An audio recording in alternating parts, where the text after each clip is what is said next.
Good evening.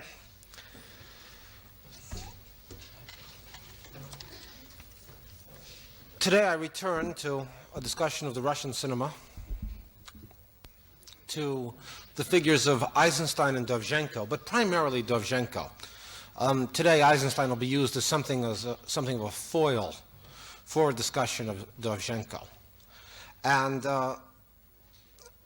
just to either put me at ease or make me all the more anxious about it, is there anyone in the audience who has never seen Zvenigora of Dovzhenko? Would you mind showing your hand? Good night. This is okay. Believe it or not, I have some new things to say about Zvenigora. See, I operate, the only way to operate with Zvenigora is to operate with the conviction that everyone is very puzzled about it. But if you've never seen it, it's much less puzzling than if you have. And what light I throw on this particularly puzzling film might not seem terribly illuminating if you haven't stumbled across it. It is a very, very important film, though. Okay. Eisenstein made the film October, or October, for the 10th anniversary of the October Revolution. The very notion of the anniversary film was very much a part of the structure of Soviet cinematography. And Eisenstein participated twice in these anniversary projects. The first was the film Battleship Potemkin, which was for the 20th anniversary of the 1905 rebellion. The second was October for the 10th anniversary of the 1917 revolution. I've always suspected that Dziga Vertov, with his radical repudiation of historical principles, of linear historical principles, made his film The 11th Year in deliberate non-decimal irony, refusing to participate in the monumentalization of nothing but the number 10, which really is what having a 10th anniversary or 20th anniversary. The Soviet Union still adores even-numbered anniversaries of all sorts. Every year, it's the 50th anniversary of something in terms of Soviet historical projects. Whether or not this is a serious matter, it isn't a serious matter, in any case. It isn't a serious matter. Nevertheless, serious though it isn't, it is symptomatic, I believe, of Eisenstein's concept of time, and will have to be treated as within that context as I come to discuss Eisenstein. I am not going to do justice to Eisenstein this evening. Talking about Dovzhenko will take so much time, and showing Dovzhenko will take so much time. The unfortunate thing about excerpting Dovzhenko, I discovered today, was that he's not really excerptable. He works in such large swathes that even though I had to satisfy myself with the merest amount of illustration, I will have one that is 10 minutes long and one that is 12 minutes long. But when Eisenstein made October, it was the first chance he had to put into practice the principle of intellectual montage. That is a form of film editing by which not only history could be represented, but the very nature of history could be analyzed. And the primary emphasis of Eisenstein's analysis was to call attention to the material and productive nature of historical artifacts and of historical representation. This was part of Eisenstein's overwhelming commitment to an artistic movement called constructivism. And I hardly need tell you, I hope, that the Soviet Union was heir to as rich a history of modernist innovation as France was in the 20s. That is, in poetry, a powerful movement of symbolism preceded an even more powerful movement of futurism. even before the revolution. In painting, suprematism was one of the most innovative movements in European art, and the constructivist sculpture that followed remains among the most innovating sculptural moments in modern times. Formalist theoretical analysis was an extreme avant-garde on the critical front in the Soviet Union. This is not only revolutionary activity. This is an activity that had been going on in Russia and was carried on in the Soviet Union from the early years of the 20th century up until shortly after the death of Lenin and the solidification of the Stalinist regime, for which many of these innovators paid with their lives. The degree of Eisenstein's commitment might be seen partially in the degree to which he risked his life. Having worked for, first of all, the great constructivist dramatist Vsevolod Meyerhold, and having broken with Meyerhold, one of the major sadnesses of Eisenstein's life was the degree of hostility that Meyerhold ultimately exhibited for his most brilliant pupil. When Meyerhold was sent away by Stalin to his death, Eisenstein clandestinely got a hold of all of his papers and archives. And at the point at which Eisenstein built his out-of-town house, his dacha, he had double walls built, at tremendous risk since it involved construction workers, in order to bury and hide Meyerhold's archives. It didn't take much for Stalin to do away with an intellectual or artistic figure, but this particular gesture, had it been known, would have been the absolute guarantee of Eisenstein's death. In any case, it is part of one of the many facets of this particularly interesting and brilliant theoretician and filmmaker's commitment to the period of his own intellectual formation, that is the constructivist period. I'm going to show you, first of all, the opening scene of October, the scene which represents the overthrow of Tsarism and the immediate establishment of the provisional government.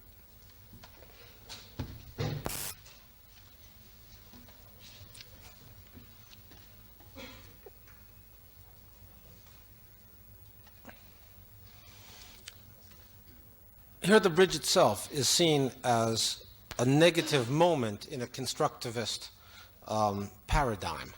That is, the bridge is taken apart. Its material qualities are emphasized. At first, the nature of the cinema glorifies the monument. It monumentalizes the monument. It comes to a low angle to show its grandeur. And gradually, by emphasizing the material quality of the metal out of which this monument is made, it shows its weaknesses. Also, part of the constructivist element would be the use of the dynamic verticals of the ladders, very much like Meyerhold's use of such raw vertical elements in his theater, and the diagonals of the ladders, and the strong force lines of the ropes. There's a kind of way in which, early in this film, an artistic process, a destructive artistic process is taking place by which we see how a statue is taken apart. There is a demonstration of how to place the ropes and how this massive construction can be taken down. The constructivist interest in raw material and in machinery, of course, had manifested itself earlier in Eisenstein's first film, where the very workings of a factory and strike was at stake. And then in one of the great constructivist models is the ship. The ship is one of the most important of the refined machines. And we see the analysis of a ship as an element of construction, of course, in Potemkin. And in the most celebrated sequence of October, which I am not going to show, at the point at which the provisional government calls for the bridges of the Neva to be opened, we have a constructivist glorification of the workings of the bridge, even though that constitutes a negative moment in the history of the revolution. Here, in this very important opening scene, then, there is there are several factors at stake. There is the symbolical representation of the overthrow of the Tsar. The title, as the statue begins to fall, is simply February. Not only is the Tsar overthrown symbolically, but the fact that it is merely the symbolical overthrow of the Tsar is emphasized by the degree to which this overthrow is celebrated simultaneously by bourgeois types. That is, if you dress like me and have a beard or a mustache and don't look a little dirty and wear a worker's hat, you're a bourgeois type in Eisenstein film. Bourgeois types and priests together. The celebration of this gesture is seen to be part of a bourgeois revolution. It isn't the dramatic real thing. In other words, that the weight of representation which he will give to the storming of the Winter Palace, to the reconstruction of the storming of the Winter Palace, is not given to the overthrow of Tsarist regime. Montage, then, is seen both as a method of representing historical monumentality and as a way of analyzing that concept of history. And one of the most striking examples at the end of the film, another one which I am not going to visually quote, is that at the point at which the Winter Palace is finally taken, he cuts to all of the clocks in the Winter Palace, and one sees what time it is then in Leningrad, but also what time it is in Paris, and what time it is in Zurich, and what time it is in London. As if this particular moment in history must be recorded not only there in this particular place, but throughout the world. Likewise, a constructivist interest in that very complex machinery which is the simultaneous world clock, the very, very much a product of late 19th century and earliest 20th century concern with machinery, are these elaborate clock systems that can give you simultaneous time throughout the world. So the film both begins and almost ends with these symbolical gestures of monumentalization. Now, by way of contrast to this mode of symbolical representation, I want to switch immediately to a film that Dovzhenko issued the very same year called Zvenigora. And we'll see just the first couple of minutes of Zvenigora. I immediately recognize a certain degree of unforeseen unpreparedness on my part. I should have at my disposal a translation of those first two titles, which I would prefer not to paraphrase. Is there anybody here this afternoon who happens to have the titles? Would you be so kind as to read those first two titles?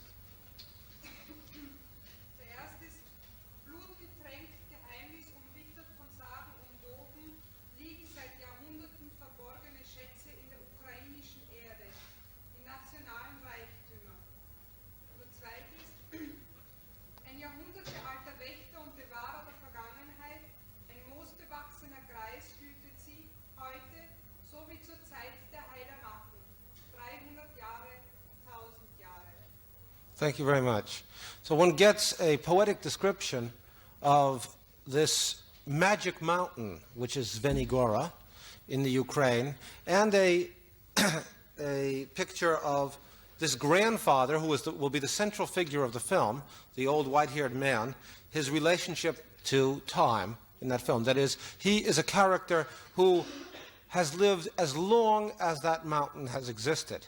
He is he doesn't exist in the kind of monumental moment that Eisenstein's mass heroes who have destroyed the Tsarist regime exist in. He exists as long as the Ukraine exists. And not only do the titles take him out of the realm of ordinary temporal reality, but the very structure of the opening shots of the film take us out of normal temporal reality, for it is in slow motion. Slow motion here, at this particular moment, functions as a distancing device in order to declare the particular status of the fiction that we are going to see a scene of the encounter of this grandfather with ancient Cossacks. And this film is elaborately complex. It's the story of a grandfather who has two grandchildren. Pavlo and Timko, bad Pavlo, good Timko. Bad Pavlo's a reactionary, lazy, good-for-nothing who just wants to get a lot of money and foment revolt and wants to be a royalty. That's not good. Timko is a worker. He's good. He wants a revolution. That's good. And the story is grandfather's influence on these two young men. Pavlo loves grandfather's stories about the magic mountain, and he urges him to dig in the mountain to uncover this treasure, which is so important. And the entire mode of representation of the film is Nestorian. By that I mean, if you know the character of Nestor, or the character of Phoenix in the Iliad is as old as we have a work of Western literature. It's our most ancient work. And what does one find in it? One finds a description going on, and then suddenly up comes Nestor in this oldest work that we have in Western literature, and he says, in the good old days, there were men, not just boys like you Achilles and you Odysseus. There were real heroes. I'll tell you how we fought them off.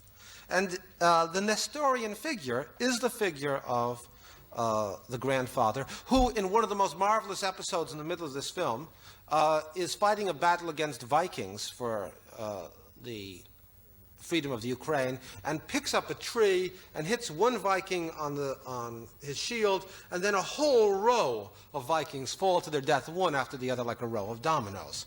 In that particular scene, of course, the exaggeration is another of the means of emphasizing the very ad hoc quality, to use the term I introduced yesterday, the ad hoc quality of the means of representation.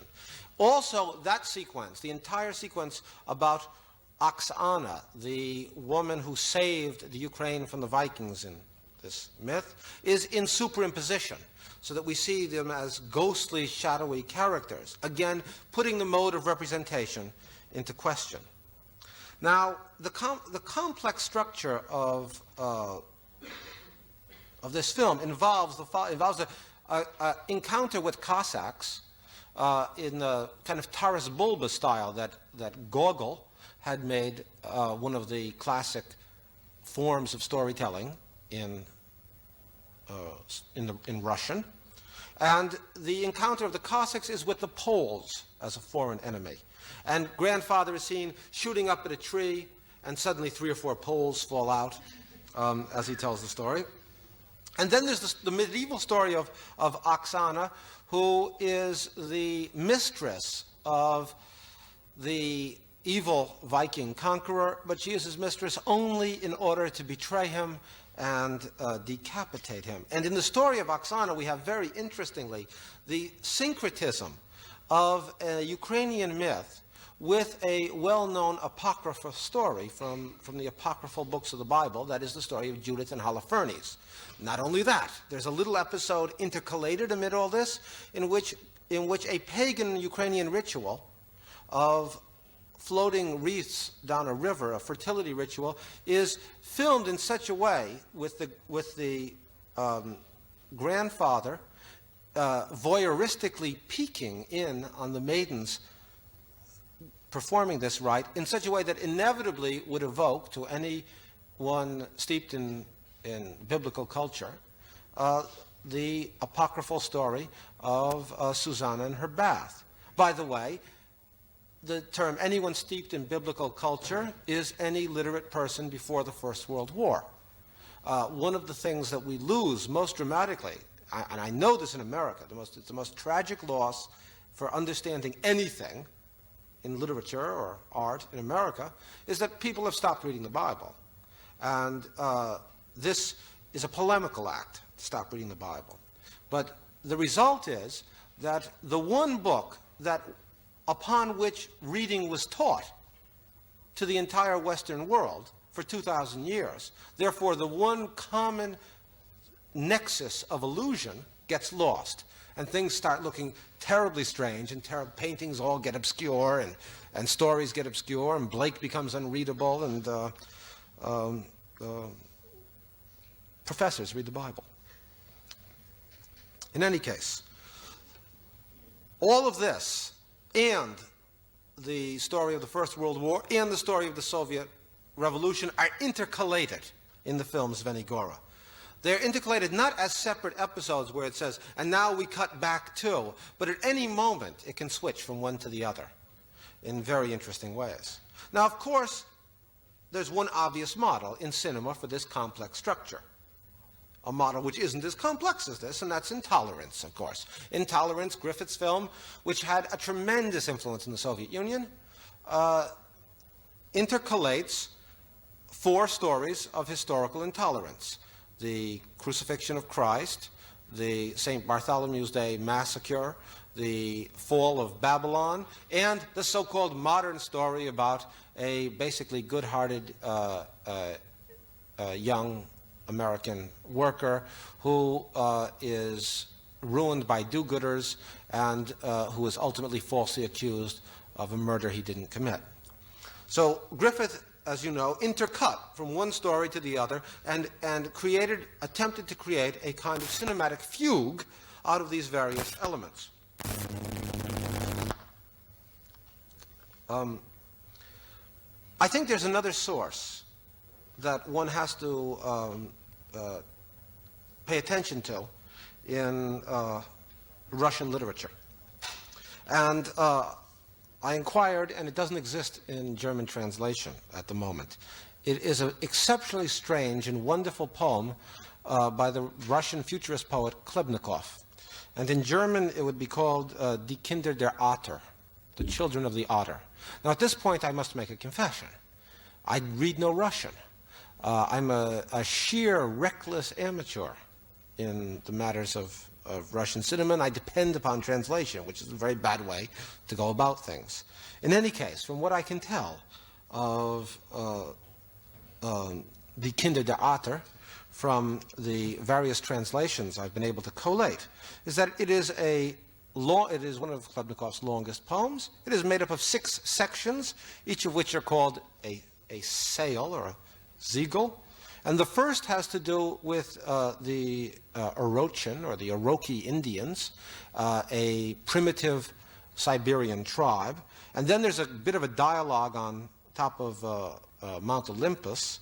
And in the third sail, there's a story of Alexander the Great's attempt to conquer Russia, or to aid the Persians when the Russian Scythians are attacking. And the fourth is another Taras Bulba kind of story.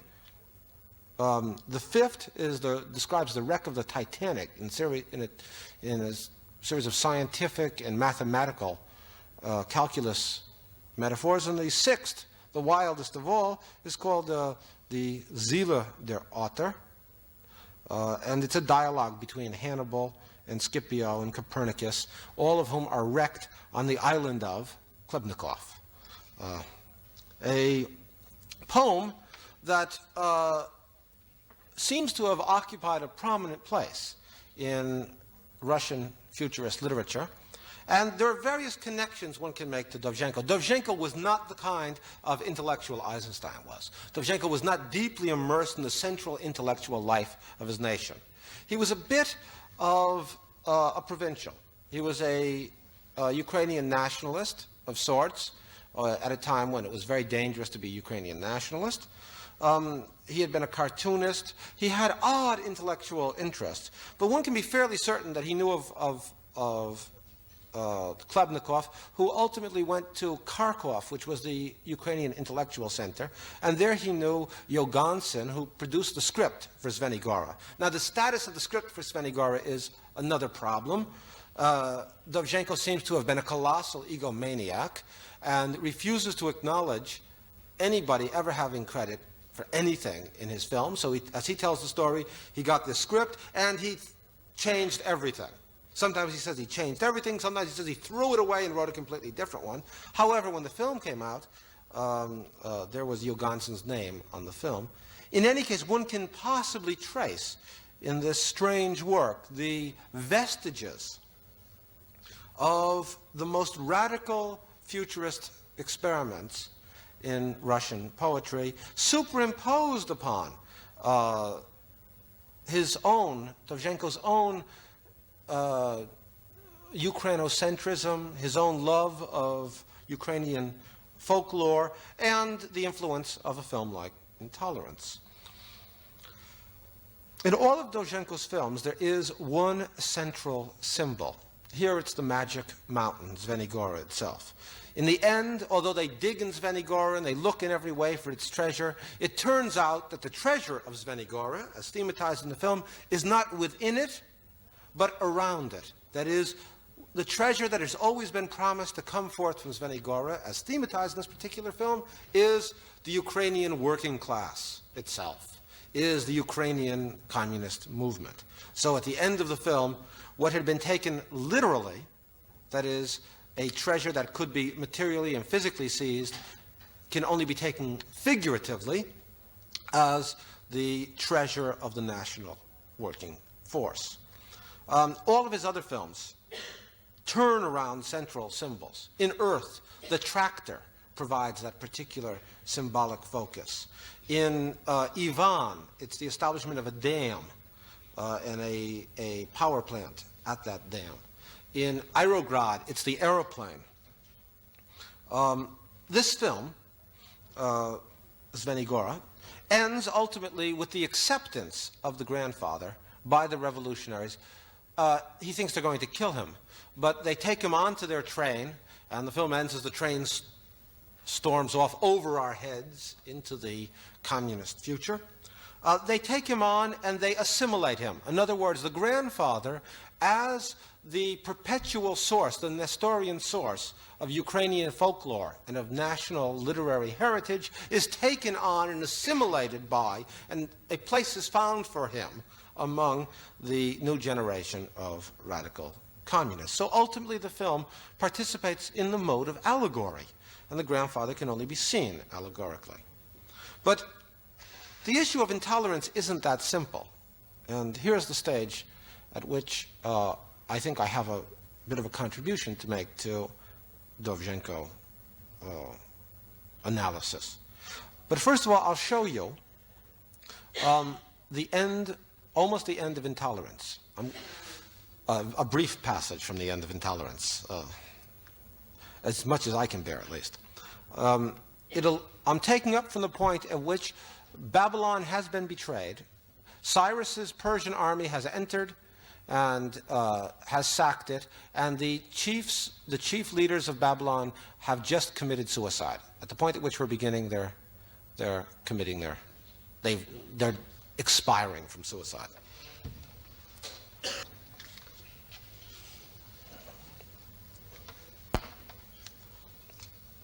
I show that for a reason. Are we ready with on the other projector, by the way? Okay.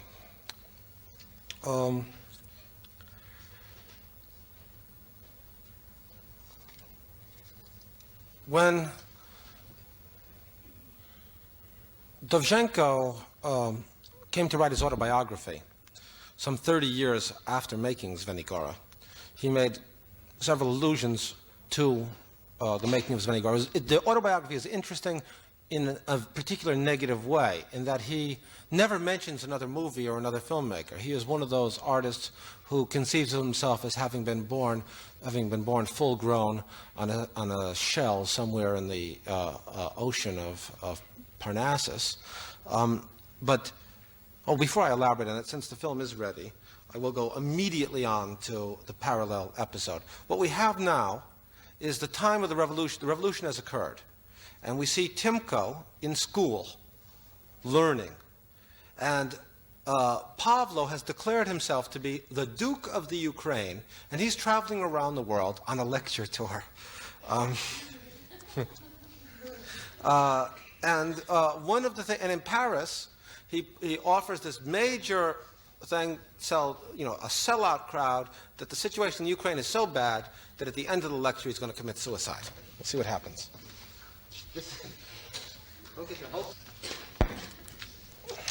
So, listen now to the metaphor that 30 years later, Dovzhenko happens upon in describing his experience in making Zvenigora. You have a translation of it. Zvenigora remained my most interesting film for me. I made it in one breath, 100 days, Unusually complicated in structure, eclectic in form, the film gave me, a self-taught production worker, the fortuitous opportunity of trying myself out in every genre. So it's a mixture of genres. It was a catalog of all my creative abilities. Despite its stylistic disharmonies, Svenigora did inspire me to dream of doing original film work, of being responsible for a picture from script to screen.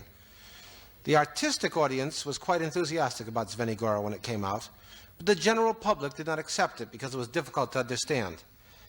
Yet I was proud of the film, and even remember boasting that I was more like a professor of higher mathematics than an entertainer.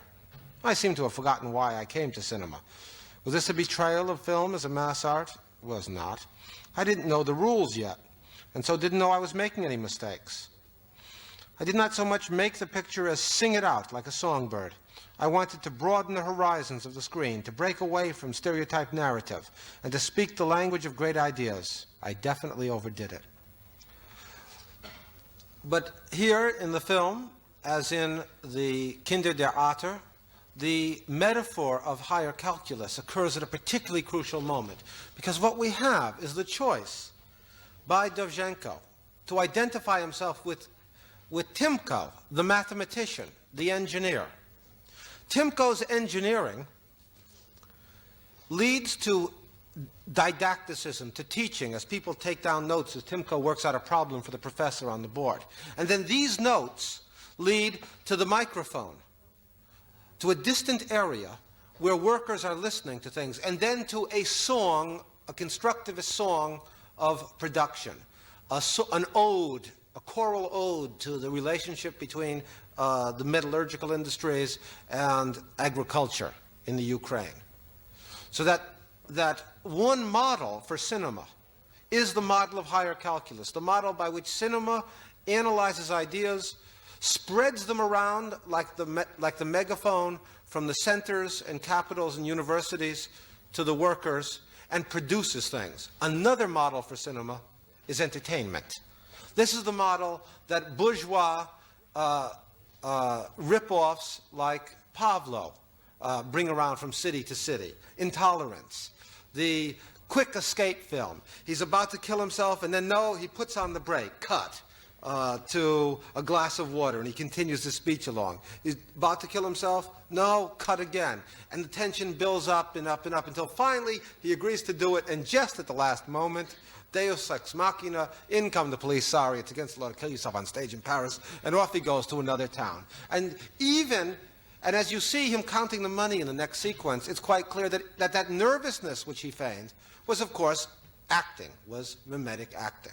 So one has inscribed within this film Dovzhenko's relationship to two possible sources, and if not to two specific sources, that is Klebnikov's poem and Griffith's film, at least to two fundamental models of representation for the cinema. One of suspense, of the denial or the even more phony satisfaction of the happy ending. Everybody loves a suicide, or everybody loves a rescue, depending on how you set it up.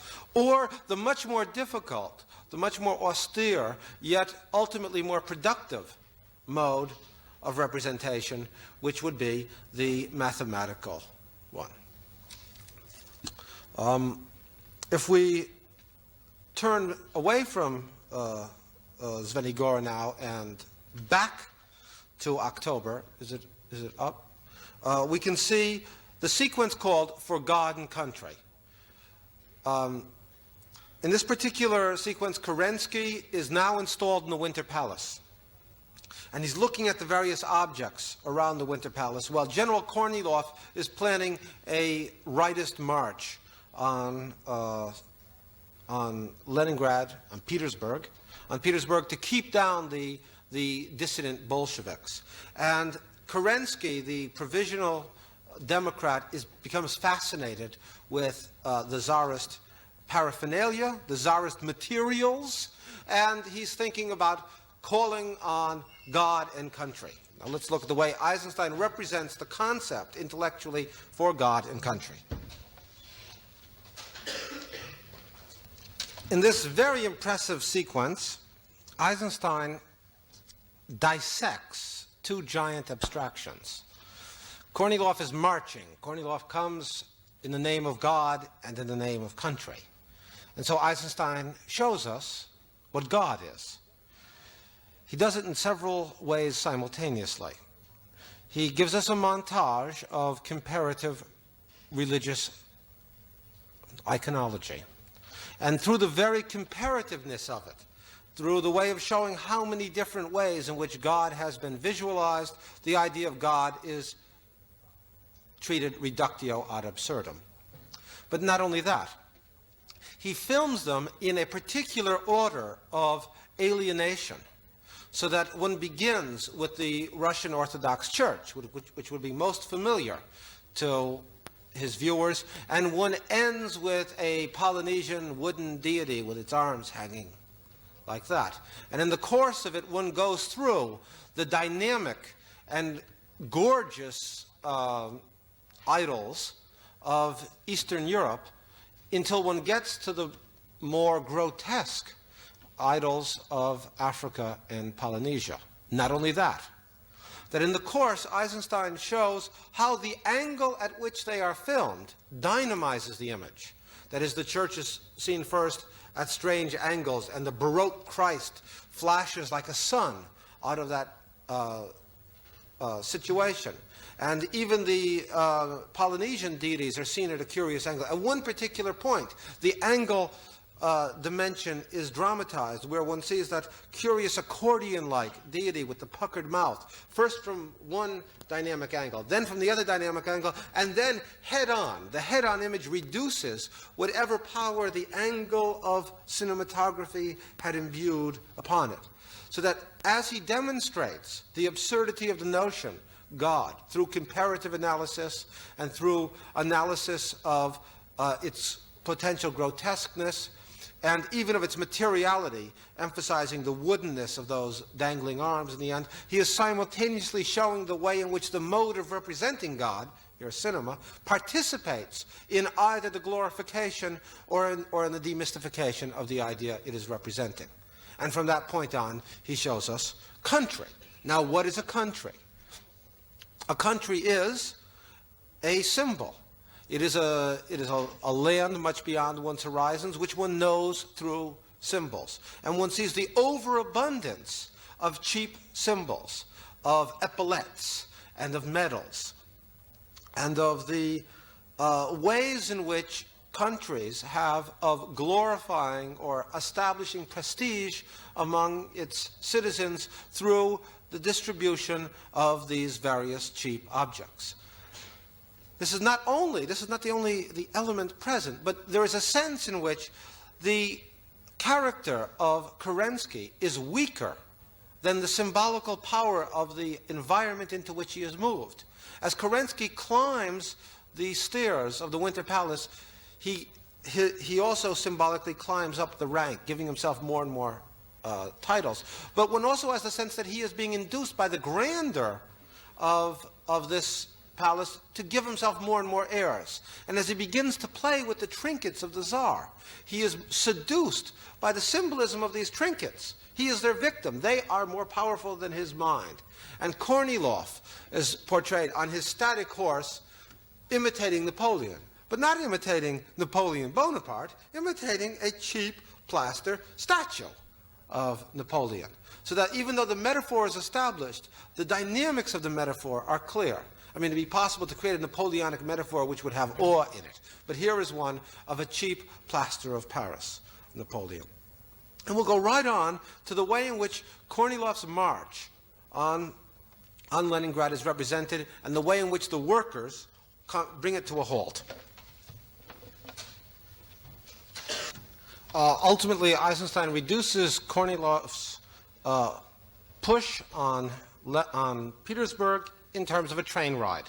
And so the workers rip up the train tracks, again a constructivist model, and the stopping of the train becomes the equivalent, in this particular context, of the stopping of the military counter-revolution.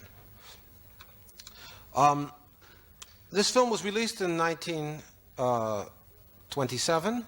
A year later, Dovzhenko was at work on a film which I feel was rather strongly influenced by Eisenstein's. Is there something I can help you with, Peter?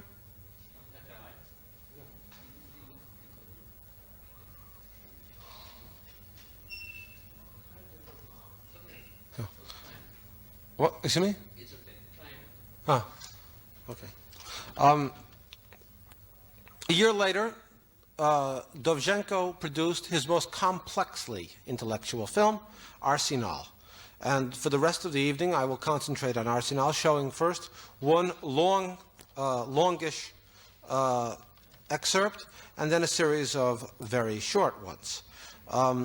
In Arsenal, of course, the central image, the central unifying image is that of a Ukrainian arsenal which is taken over by the workers who work in it, who are tired of producing arms which simply are used to crush the fighters at the front in the First World War, in a bourgeois war, and they lose.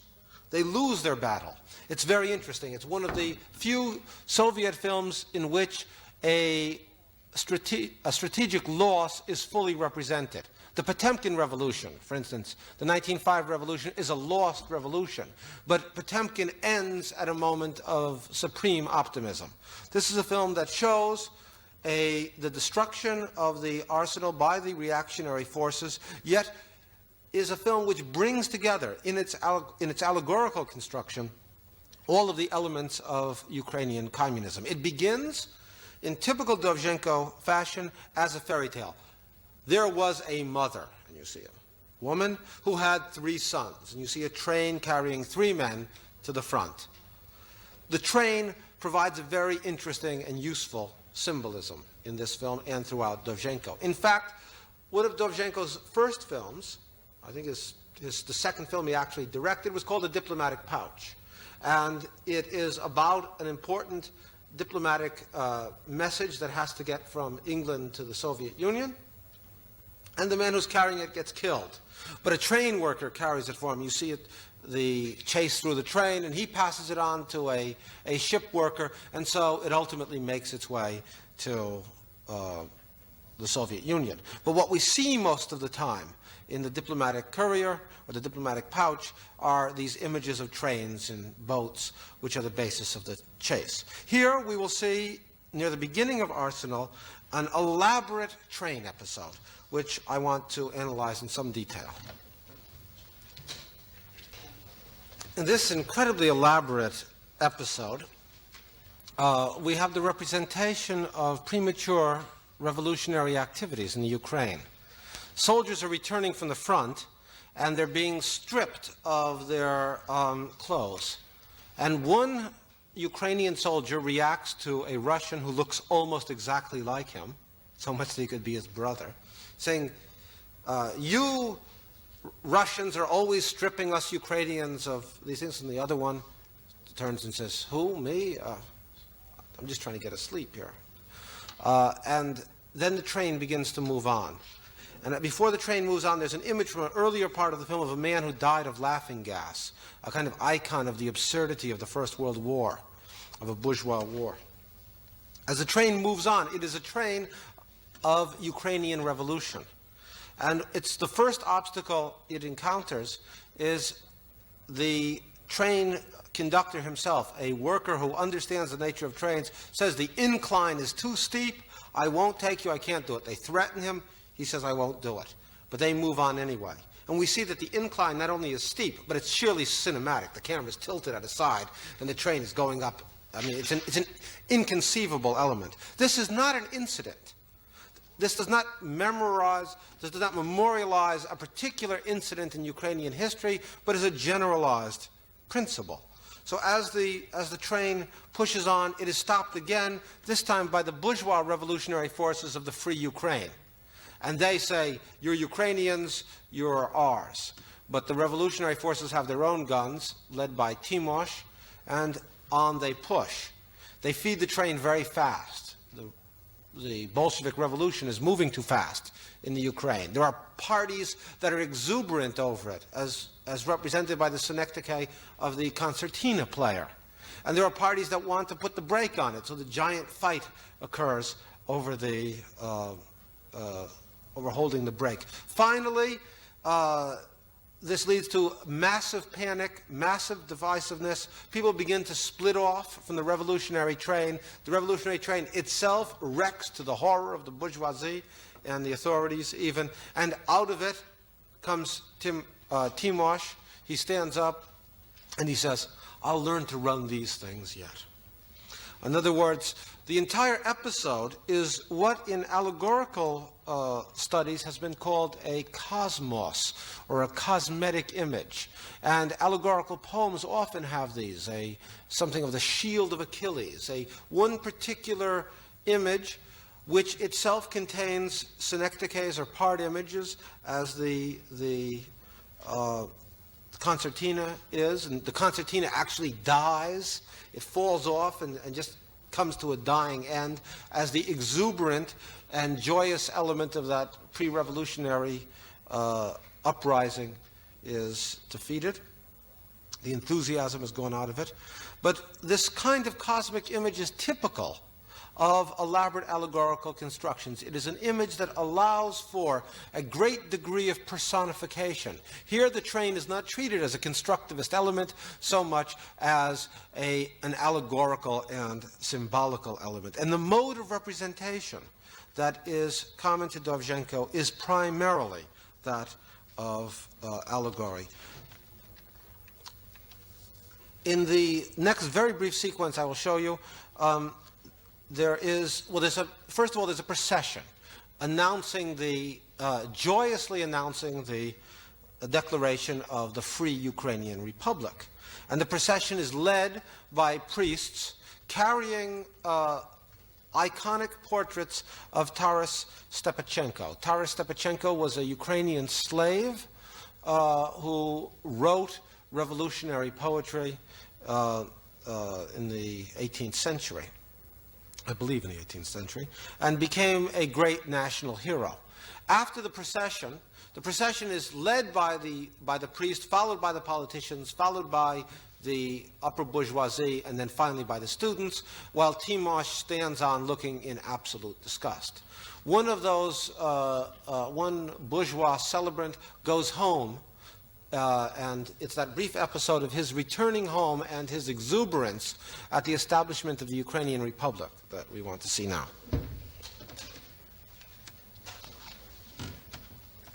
This is Dovzhenko's version of Forgotten Country. Not the intellectual montage, not the reductio ad absurdum, but the still life, the past come alive, the still picture become movie.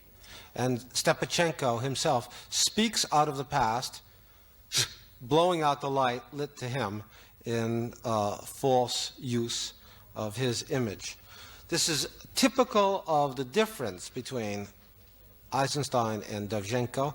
Dovzhenko's continual concern with the fantastical mode of representation, and Eisenstein's with the materialist mode of representation. There's nothing, the material nature of Stepachenko's icon is not at all at stake. Am I ready with? But to carry that one step further, as to the mode of representation in this film, there's one episode right in the center of the film which, more than any other, declares the status of the cinematic illusion.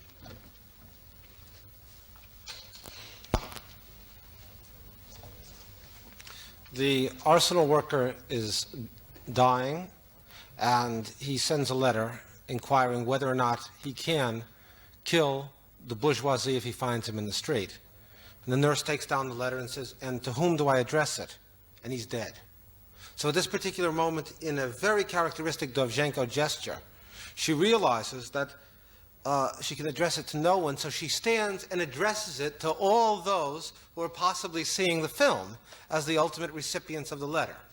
That breakdown of the illusion and the acknowledgement of cinema as the vehicle for this message. In fact, ultimately what is at stake is that this question which he raises is an open question which is asked and continues to be asked in revolutionary culture.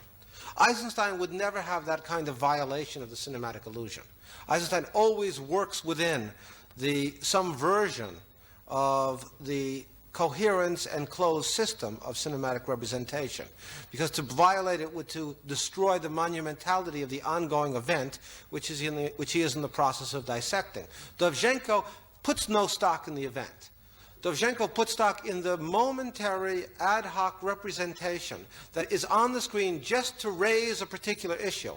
And at this particular point, it raises the issue and is directly addressed to an audience in such a way that the audience is forced to realize that it is there as an audience, and simultaneously that there is no authority who can answer this question simply, that this is a question that the audience must face and must try to answer for themselves. That is the moral question of death in a revolutionary system. Are we ready with the last? We come now to the very end of the arsenal. The workers have been defeated. Most of them have been executed. The last to be caught is Timos. Here is his end. And Timos answers, there are some things you cannot kill. Which brings us to the crucial point in Dovzhenko, which is his vision of death. In the diplomatic pouch, it appears quite simply, the first courier dies, yet the message gets through. The death of that first courier is essential to keep it going. I owe to Peter Kubelka the interesting observation that the end of Earth forms a powerful version of this. Earth is a story of a young man who brought the first tractor into his village. And in one joyous Dionysiac evening of celebration, after coming home from a moonlit seance with his girlfriend, he is dancing in the streets and shot by a young reactionary. The rest of the film constitutes his massive funeral, which is a rite of spring. And then there is a very interesting shot of two people kissing at the end of the film. And as Kubelka pointed out, it is his young woman now in the arms of his replacement. In American prints, in fact, in most European prints of the original distribution of the 1930s, that shot was censored out as immoral. But it is very much part of Dovzhenko's view that the death of a man is as important as the death of an apple. That an apple falls and dies, or is eaten, and its seed grows another apple. Throughout Dovzhenko's cinema, the individual death continually is sacrificed for the individual life, continually is sacrificed for the much more important, larger life. In fact, there's an entire film based on it, very explicitly, called Ivan. In Ivan, there are three different Ivans, until the very end of the film, where there's a giant classroom, and the teacher is told to teach your Ivans, or all of them, the new science for communism. The entire theme of Ivan is the usefulness of death. When a worker dies because of faulty construction techniques, then one must learn from that death. Dovzhenko's concept of death is intimately linked to his concept of time, which is primarily a mythical one, primarily a recurring time of the seasons, a recurring structure of the family, an eternalization of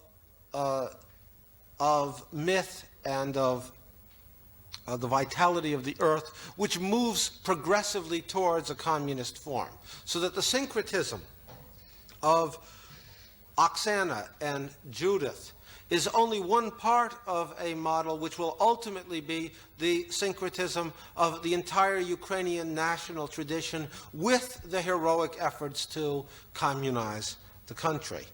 In fact, in Erograd, the last of his really great films, Dovzhenko returns to the structure of the Aeneid and gives a film of the founding of the city, ab urbe condita, film in which a city is established on an utmost outskirt of Siberia, which is only accessible to the main areas of Soviet Union through the aeroplane. Yet even in that film there are important deaths which have to be said. A close friend must kill his two old men who are original pioneers. One is a communist, one is a reactionary. The communist must kill the reactionary in this sequence in order to fertilize and keep going this principle of life. Dovzhenko's time, then, is not the monumental historical time of revolution, nor is it that radical revision of time which Vertov so thoroughly incorporated into both the subject of his films and his method of montage. Finally, in contradistinction, Eisenstein does not choose a mythic, immortal hero. He chooses the masses as his hero in all of his earlier work. And one can argue that Eisenstein's concept of monumentality, of the glorification of the event in the moment, permeates every level of his thought. Not only does he have historical subjects, but his theory of montage is a theory of collision. That is, A and B meet to create a synthesis, C. It is that momentary, sudden juxtaposition right there at the frame line where one shot changes to the other, something is created, a monumental event. As opposed to Vertov, who saw all of the shots in a complicated relationship one to the other, that not only is there a major event between shot A turning to shot B, but shot A has a relationship to shot Z automatically in the intervallic structure of the film, and that the prehension of the film is the prehension of its total temporal order. Eisenstein continually monumentalizes the historic event, emphasizes the collision theory of montage, and even if we turn to his most interesting early essay, the essay translated in English as Perspectives, in which he brilliantly and radically deals with the etymology of the concept of form and the concept of perception, wresting it from an idealist vocabulary of Berkeley in this analysis of the Russian word obraj, or form. One finds the same historical analysis of the etymological principles of a word. That is, the mode of thinking that Eisenstein used is that same dialectical counterpoint. In obraj, he sees two different etymologies coming together, and in their synthesis finds a new version of the concept of form. One has to remember, of course, that Eisenstein, brilliantly read as he was, drew his theory of dialectic, not from Hegel, not even from Marx, but from Engels' synopses of Hegel, a rather simplistic version of Hegelian dialectic into a very simple form of thesis, antithesis, synthesis. Dovzhenko then, ignoring the primary theoretical activity, sticking more or less with the rhythms he knows of mythology, of his local environment, of the changes of the seasons, and domesticating the revolutionary impulse into his Ukrainian heritage. Eisenstein, on the other hand, theoretically examining the historical moment, theoretically examining the nature of linguistic form, theoretically examining the nature of cinematic construction, come to two separate and fundamental concepts of time, two fundamental concepts of the working of thought, the cycling of thought, and ultimately to two fundamentally different modes of cinematic representation. That's it for today.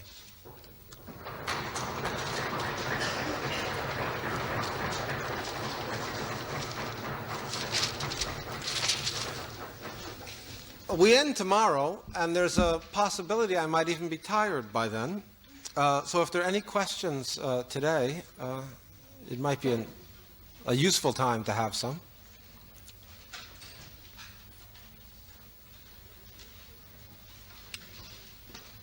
Even if not questions, comments, objections?